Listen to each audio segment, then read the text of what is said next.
ठेवायचं आणि मग यामध्ये टाकायचं। चला मंडळी बघूया सगळं शिजलंय का।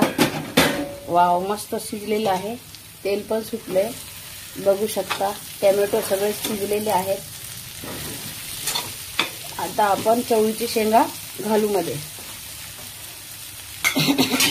या चवळीला मी एवढं शोधलंय, म्हणजे हे कवळे आहेत ना, कवळे असतेत ना तर भाजी छान वाटते खायला, आणि खूप शोधलं। आणि जाडसर चवळी असली ना तर मग ते भाजी चांगली नाही लागत। चला आपण फोडणीमध्ये टाकूया आता हे।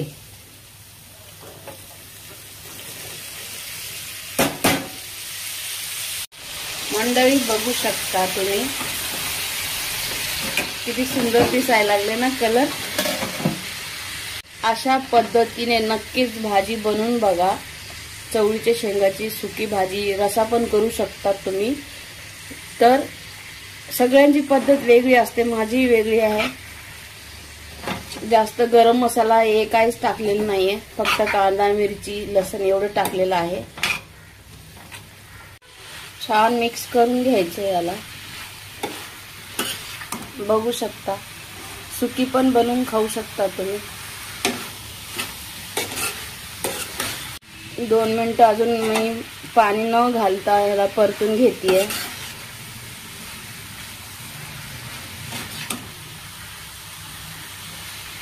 कशी भाजी बनली नक्की कमेंट मध्ये सांगा मंडळी। आता मी याला शिजण्यासाठी थोडं पाणी घालणार आहे।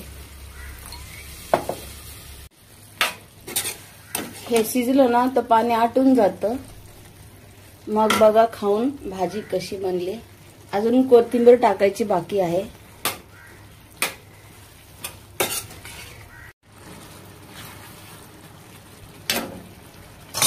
झाकण झाकून आता ह्याला 10 मिनिटं शिजून द्यायचं।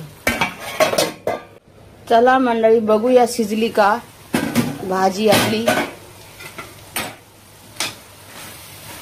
शिजत आली आहे, थोडं अजून 5 मिनिटं शिजायचंय। कशी दिसते भाजी नक्की सांगा मला कमेंट मध्ये। आणि खाण्यामध्ये पण एकदम मटणाची गरजच नाही, एवढी छान बनले। आता मी कोथिंबीर आणि कढीपत्ता कापून घेतलेला आहे ते टाकणार आहे। हे बघा, कढीपत्ता कोथिंबीर दोन्ही मिक्स कापून टाकलंय मी।